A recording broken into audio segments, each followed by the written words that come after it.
പുറത്തേക്ക് വരണം നിന്നോട് പറഞ്ഞിട്ടില്ലായിരുന്നോ? ഇപ്പൊ എവിടെ പോയിട്ട് പരിപാടി? അത് ഞാനേ നമ്മുടെ പഞ്ചായത്ത് കുളത്തിലൊന്ന് കുളിക്കാൻ പോയതാ. എന്റെ ദൈവമേ, പഞ്ചായത്ത് കുളത്തിൽ കുളിക്കാനോ? നീയോ വീടിന് പുറത്തിറങ്ങണെന്ന് പറഞ്ഞ നീ പഞ്ചായത്ത് കുളത്തിൽ എന്തായിട്ട് കുളിക്കാൻ പോയോ? ഓ എന്റെ ചേട്ടാ, അപ്പോഴല്ലേ നിങ്ങളുടെ അമ്മ വന്ന് പറഞ്ഞത് ഇവിടെ പൈപ്പിൽ വെള്ളമില്ലെന്ന്. എന്നാ അടിക്കാൻ പാടില്ലായിരുന്നോ? അയ്യോ, എന്നാ പൈപ്പിൽ വെള്ളമില്ലെന്ന് പറഞ്ഞതിന് ഭർത്താവിന്റെ അമ്മയെ തല്ലി എന്നുള്ള പേര് എനിക്ക് കേൾക്കാൻ വയ്യ. എന്റെ അമ്മേനെ തള്ളുന്ന കാര്യമല്ല പറഞ്ഞേ, നിനക്ക് മോട്ടടിക്കാൻ പാടില്ലായിരുന്നോ? ദേ ഒരു കാര്യം ഞാൻ പറയട്ടെ, ഇനിയിപ്പൊ മോട്ടർ അടിച്ചില്ലെങ്കിലും വെള്ളം ഇല്ലെങ്കിലും ഒന്നും ഒരു കുഴപ്പമില്ല.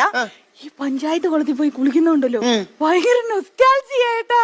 നിനക്ക് എനിക്കറിയാം, നിനക്ക് നൊക്ലാറ്റിയൊക്കെ ഉള്ള ആളാന്നുള്ളവരും. ഒരു കാര്യം ഞാൻ പറഞ്ഞേക്കാം, ഇനി നീ പഞ്ചായത്ത് കുളത്തിൽ കുളിക്കാൻ പോയാ ഞാൻ ഊളിയിട്ട് വന്നതിനെ കാച്ചുകുത്തിയാൻ കുത്തിക്കുന്നു. മനസ്സിലായിട്ട് എനിക്ക്? നീ പോയി പോണി. നീ നൊസ്റ്റാൾജിയ നൊക്ലാറ്റിയ എനിക്കെല്ലാം മനസ്സിലാവുന്നുണ്ട്. എനിക്ക് സൗന്ദര്യമില്ല, നിനക്ക് നൊക്ലാറ്റിയ. ഒപ്പം നീ കേട്ടോ.